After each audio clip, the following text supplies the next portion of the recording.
Halo semuanya, welcome to Overthinking with SM bareng gua Sahnas. Gue Maudi, deep talk santai buat kamu yang pikirannya ramai. Ini kita mau ngomongin apa ya? Kayaknya yang relate di kita berdua ini saat ini ngerasa nggak sih lo semakin kita dewasa, pertemanan kita tuh circle-nya tuh makin mengecil gitu.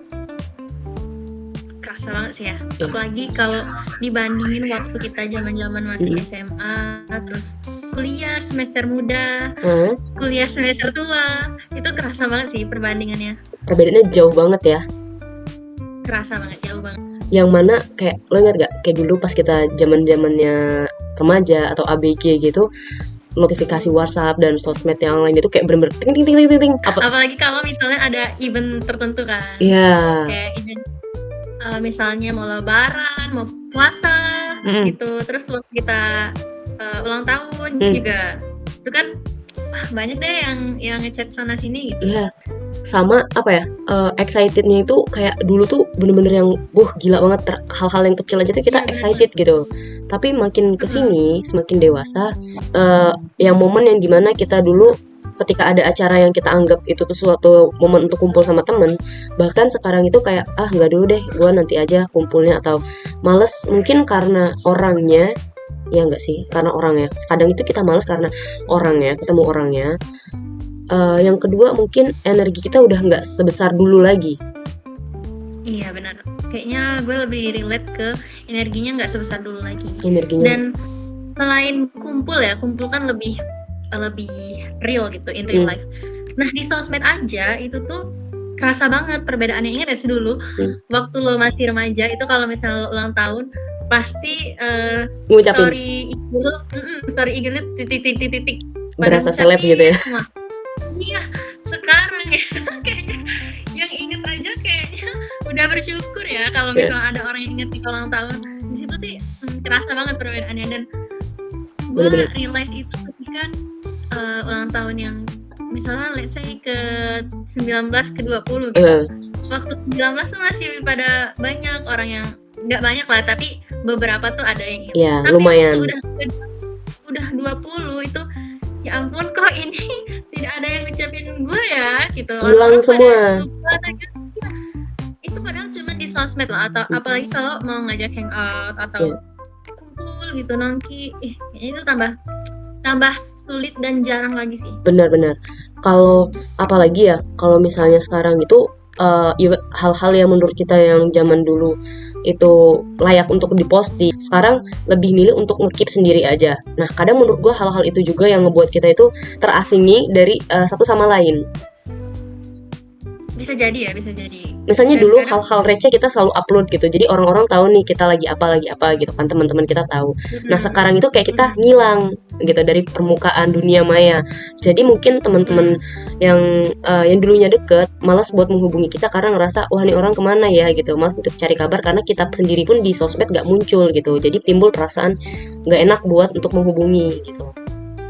Iya bisa jadi sih. Kadang gue juga agak-agak segan ya kalau misalnya ngucapin orang yang dia tuh nggak terlalu dekat atau dia jarang upload story juga gitu. Karena emang agak segan atau banyak lah pertimbangan beda waktu masih remaja dulu. Ya udah gas aja. Beda selamat ya gitu. Iya. Gitu. Dan mungkin juga yang karena energi tadi yang kayak lu bilang yang mention sebelumnya, energi kita tuh nggak sebesar dulu lagi. Bahkan untuk kalau misalnya nih lo ngajak Nas kumpul yuk main sini misalnya ngopi gitu kan, gue kayak akan milih nggak dulu deh, karena energi gue terbatas banget dan ada hal lain yang lebih penting di besokan harinya yang harus gue lakukan. Karena semakin dewasa kesibukan kita semakin banyak dan waktu itu semakin berkurang untuk kita ngumpul. Jadi itu sih yang kadang ada mungkin orang-orang yang nganggap wah lo udah menjauh nih gitu. Padahal sebenarnya kita punya kesibukan masing-masing, punya sesuatu yang mau diraih gitu. Mungkin ada sebagian orang yang karena sikap penolakan kita, mereka menganggap kita menjauh dan secara nggak langsung memutuskan pertemanan. Itu yang berdampak ke pertemanan kita akhirnya semakin kecil gitu. Ya, bisa jadi karena itu juga. Kalau gue ya, misalnya di waktu-waktu sekarang ini ada yang ngajak ngumpul atau apa, gue prefer buat nyaring lagi sih orang-orangnya siapa dan matching nggak nih sama waktu kesibukan gue gitu. Misal kan ada beberapa kali itu kita pengen weekendnya sendiri dulu gitu kan, terus juga pengen menghabiskan waktu sama keluarga. Alasan teman-teman kita tuh lihat kayaknya dia udah ini sih, udah nggak mau happy lagi gitu, nggak mau terlalu nongkrong lagi gitu, dia lebih fokus ke kehidupan dia yang sekarang gitu sih. Dan sebagai teman ya mau nggak mau kita harus bisa nerima kan, bisa nerima dan menghargai itu. Ya, karena mungkin semakin bertambahnya umur, cara pandang kita terhadap sebuah pertemanan itu pasti tentunya juga berbeda. Orang akan berubah, dan kita pun juga pasti akan berubah. Kita punya sudut pandang tertentu atau prinsip tertentu dalam pertemanan. Mungkin kalau yang dulu kita masih bisa berteman sama siapa aja yang masih ngomong kasar misalnya, tapi setelah semakin besar kita menyadari bahwa ngomong kasar misalnya itu sesuatu yang gak baik. Tapi teman kita yang dulunya gak berubah sampai sekarang masih ngomong kasar, mungkin menurut kita itu gak layak lagi dijadikan teman. Pernah gak selama lo hidup nih udah 20-an ya, pernah gak ngerasa bersalah pas lost contact sama teman deket gitu, bukan teman yang biasa ya, tapi statusnya teman deket gitu. Padahal sebenarnya tuh kayak nggak ada masalah apa-apa atau berantem gimana, tapi tiba-tiba lost contact aja karena ya adanya kesibukan masing-masing gitu. Atau pengen tetap menjalin hubungan pertemanan dekat walaupun lo nya sibuk, tapi kayak pengen tetap ngabarin terus gitu. Dulu banget kayak gitu waktu awal-awal kuliah ya. Awal-awal kuliah tuh gue sama temen sahabat gue waktu SMA itu masih sering kayak update, oh gue lagi ini nih, gue lagi ini, gue lagi UTS, gue lagi rekom gitu-gitu. Nah di semester tua, dimana energi udah mulai kekuras banget, itu mulai menurun. Intensitas percakapannya menurun ya. Iya, jadinya kadang merasa bersalah ya waktu kita lihat nih, ternyata gue belum balas chat dia nih gitu. Dan itu gue merasa bersalah dan ngerasa kayaknya dia marah deh, kayaknya dia nggak mau lagi deh ngechat gue gitu. Tapi ternyata nggak, teman gue tetap ngerti dan tetap mau ya balas chat atau mungkin cari topik yang baru, kayak nanyain gimana sekarang, lagi apa kesibukannya gitu, gue ada cerita nih gitu. Dia tetap gitu, dan itu hal yang gue syukurin banget ya, punya teman yang bisa low maintenance gitu. Jadinya tuh nggak perlu banyak energi untuk terus mempertahankan hubungan pertemanan gitu, tapi itu nggak membuat kualitas pertemanan lo menurun juga gitu. Tapi ya sama-sama ngerti aja, kita punya kesibukan sendiri, punya kehidupan masing-masing juga. Tapi pas itu ketemu sih, tetap hangat gitu ya. Bener, pengen banget ketemu. Masalahnya sekarang itu nggak bisa ketemu soalnya kan beda ini ya provinsi. Gue pengen banget ketemu. Tapi kalau misalnya insya Allah ada kesempatan buat ketemu, kayaknya tetap hangat sih. Tetap ya, emotional bondingnya tuh seerat itu kayaknya. Kalau gue sih nggak pernah merasa bersalah, walaupun sebenarnya dulu mungkin teman dekat gitu. Contoh mungkin waktu pas SMA gue punya banyak teman, tapi makin kesini makin udah punya kesibukan masing-masing ya. Saya kayak kita ngajak ketemu nih main gitu, tapi dianya nggak bisa gitu. Terus juga kita ngeliat dianya juga yang responnya yang selalu biasa aja. Menurut gue kayak ini orang masih niat kayaknya udah nggak niat buat temenan gitu. Ya gue langsung ini aja sih, lost contact dan nggak ngabarin apapun, kecuali kalau emang dia chat duluan gitu, gue akan respon dengan baik. Dan ya karena akan ada yang datang dan akan ada yang pergi juga gitu. Ya, karena setiap orang ada masanya ya. Setiap orang ada masanya. Kalau gue sih punya ya, alhamdulillah. Cuma kalau gue disuruh milih, lebih pilih kualitas atau kuantitas. Gue lebih milih kuantitas, karena kan yang gue bilang, gue orangnya cuek dan energi gue nggak sebanyak itu untuk ngechat atau membalas pesan setiap harinya gitu. Jadi gue lebih suka pertemanan yang kita tuh lebih mentingin kuantitas. Lo lebih milih punya banyak temen tapi buat seru-seruan aja, atau punya 2 temen yang tahu luar dalam lo kayak gimana? Gue milih dua-duanya sih. Lo milih dua-duanya? Karena perlu ya, punya banyak teman tuh perlu banget buat seru-seruan, buat bantuin lo ketika 2 teman lo lagi nggak bisa bantuin lo gitu. Nah, gue ngerasa nggak bisa memilih itu setelah ada di fase skripsian ya. Ketika lo menggantungkan pada 2 orang ini punya kepentingan dan kesibukan mereka masing-masing juga. Nah 10 orang teman tadi yang bisa bantuin lo juga gitu, walaupun mereka ceritanya cuma buat seru-seruan doang gitu. Ketika gue skripsian di awal-awal itu teman-teman gue masih magang dan gue udah magang di semester 6. Jadi pas masa skripsian fokus aja tuh skripsian. Nah jadinya gue harus mencari orang-orang yang juga fokus skripsian doang buat sejalan nih, satu irama sama gue. Disitulah peran 10 orang tadi. Kita cari judul, terus kita ngulik seminar proposal kita gimana, nyiapin proposal, dan sampai ketika gue udah sempro ya, baru 2 orang tadi tuh udah nggak magang lagi. Nah disitulah peran mereka lebih intens ketika skripsian, karena kan skripsi itu lebih berat ya daripada sempro kan. Benar-benar. Nah, gue berterima kasih juga buat teman-teman 10 orang, nggak 10 sih kayaknya 5-6 orang itu ketika awal-awal proposal itu mereka mau gue ajakin nongkrong mulu sampai jam 10, jam 11 malam mereka gas-gas aja gitu. Dan 2 teman ketika skripsian juga gue big thanks banget, karena waktu skripsi itu juga lebih intens lagi ya. Gue dari kafe ke kos, ke kafe lagi, ke kos lagi tuh 2 orang itu selalu ada gitu. Teman-teman gue gitu. Ya alhamdulillah dikelilingi banyak orang baik gitu. Dan kita juga tetap harus menjadi orang baik. Ya, supaya dikelilingi orang yang baik gitu. Benar-benar sih, benar setuju. Lo pasti gue tebak nih lo milih 2 orang itu. Yes, benar. Gue lebih memilih kualitas dibandingkan kuantitas. Kenapa? Karena kalau yang kualitas ini dia kan tahu ya gue luar dalam gue kayak gimana. Jadi misalnya nih, ketika gue sedang fokus sama sesuatu dan nggak bisa diganggu, ya mereka akan menghargai itu gitu loh. Dan gue nggak perlu lagi nih menjelaskan ke teman gue. Bahkan ketika ada orang lain minta bantuan gue dan gue lagi dalam situasi yang tidak bisa membantu, teman gue tuh ada di garda terdepan untuk menjelaskan gitu. Misalnya kayak gue lagi ngerjain sesuatu, gue lagi diem dan muka gue tuh kayak orang mau marah, padahal sebenarnya enggak, emang bentukan gue kayak gitu. Terus ada yang mungkin tersinggung ketika gue berekspresi seperti itu. Jadi nanti temen gue ngejelasin, enggak kok Sanas gak gitu orangnya, dia emang kalau lagi serius kayak gitu. Nah itu kadang peran-peran mereka yang seperti itu dibutuhkan. Sama juga kalau mereka butuh bantuan gue dan gue butuh bantuan mereka, ya kita tuh alhamdulillahnya selalu ada satu sama lain.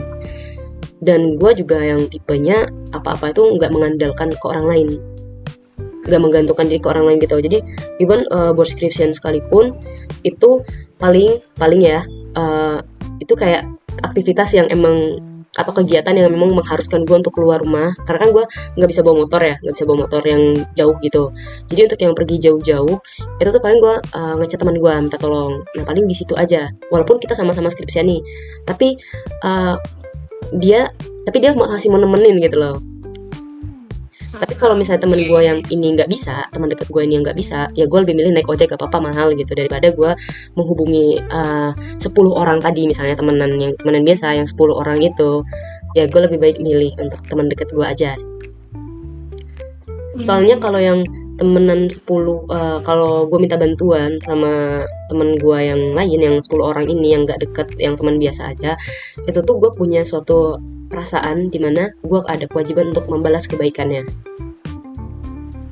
Jadi kayak hutang budi gitu. Tapi kalau misalnya sama temen deket kan kita udah tahu satu sama lain dan gak baper ketika kita gak bisa nolong. Walaupun sebenarnya sebelumnya dia udah nolong kita 10 kali dan kita cuma bisa nolong dia 5 kali, dia gak ngitung-ngitung gitu loh. Kalau yang temenan yang biasa kan kita nggak tahu nih luar dalam orangnya kayak gimana gitu.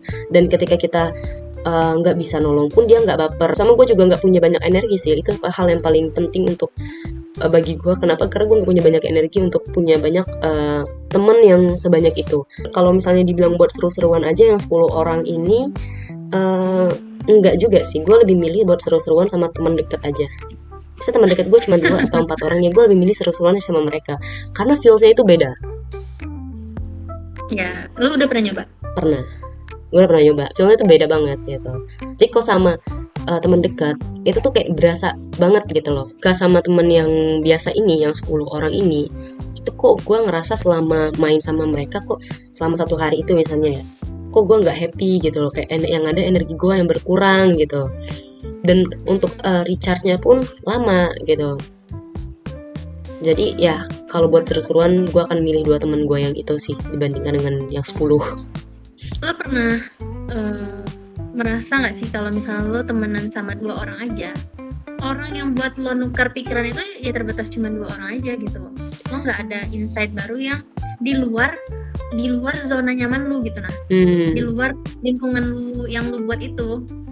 Kalau misalnya lo temenan sama 10 orang itu dengan background mereka yang bermacam-macam, lo ngerasa oh iya gue dapet pandangan baru nih tentang A gitu.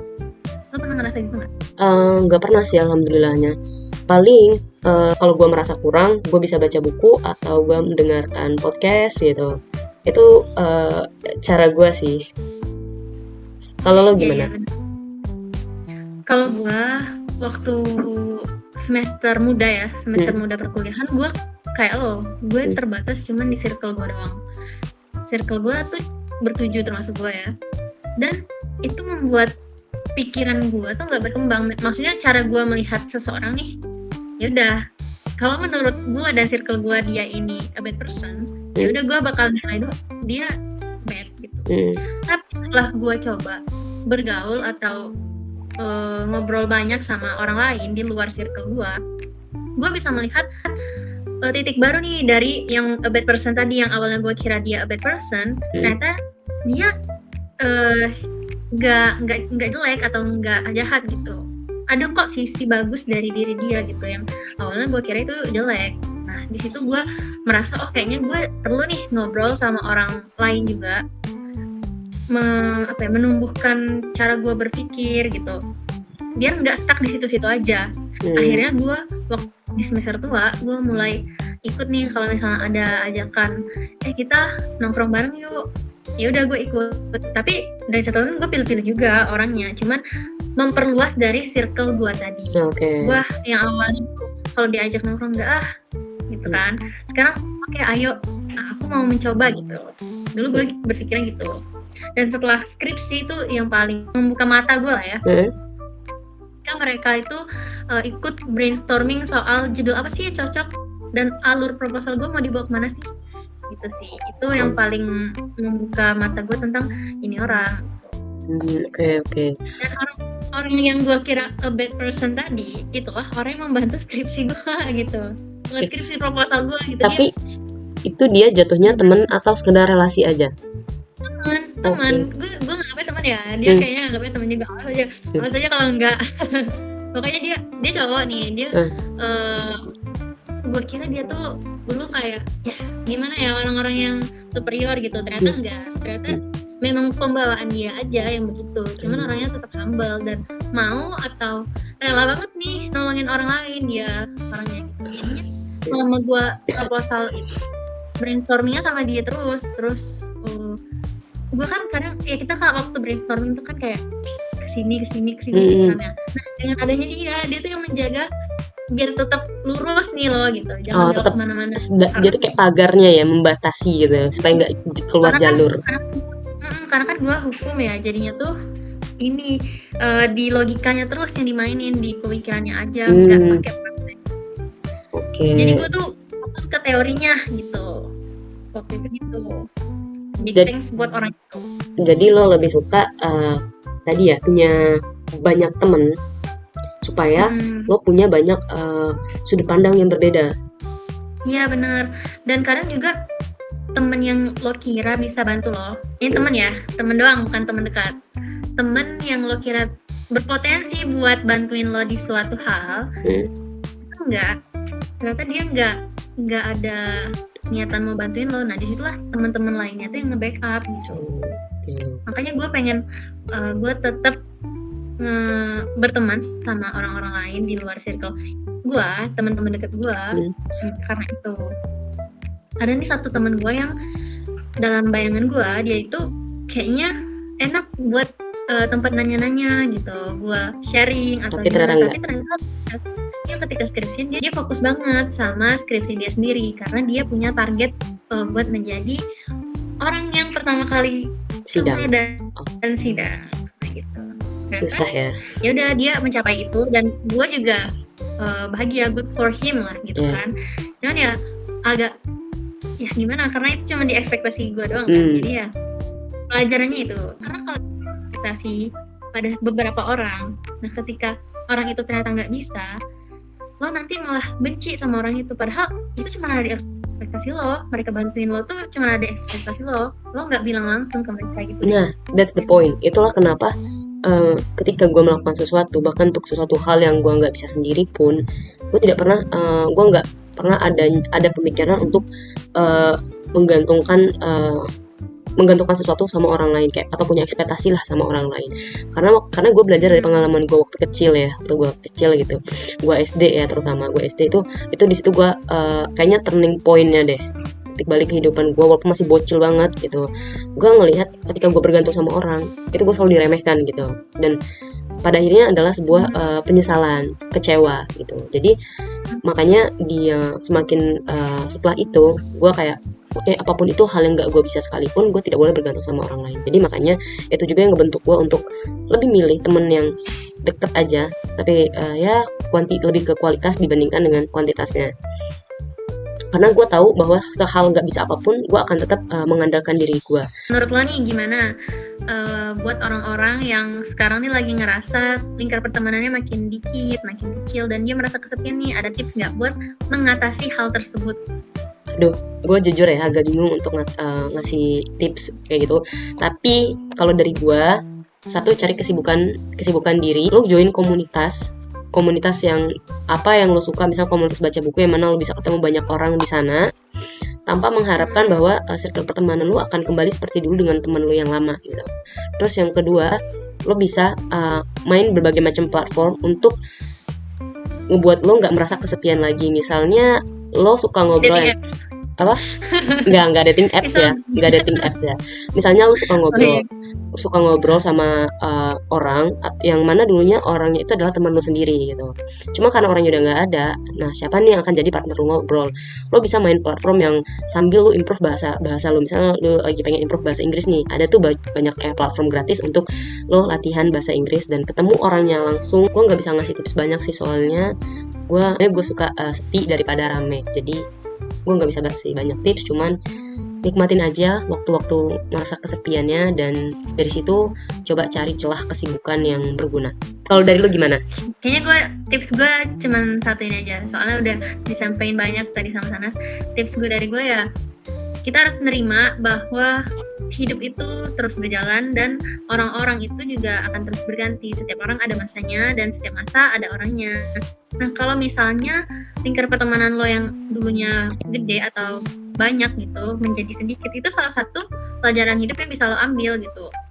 Mulailah menerima kesepian itu, mulailah menerima rasa sepi itu, dan terbiasalah dengan itu. Nanti di depan lo bakalan ketemu lagi sama lingkar pertemanan baru dan orang-orang yang baru juga yang akan membawa lo ke kehidupan yang lebih seru atau lebih wow gitu, membuka mata lo gitu. Dan orang-orang di belakang juga jangan lo lupain, cuman ya terima aja gitu bahwa mereka juga maju ke depan dan hidupnya terus berjalan. Iya. Hidup terus berjalan dan lo nggak boleh menggantungkan hidup lo cuma karena circle pertemanan lo semakin mengecil. Oke guys, gue rasa obrolan kita tentang semakin dewasa circle pertemanan kita semakin mengecil sampai sini dulu ya. Overthinkingnya udahan dulu. Sampai jumpa di pusing selanjutnya. Bye-bye.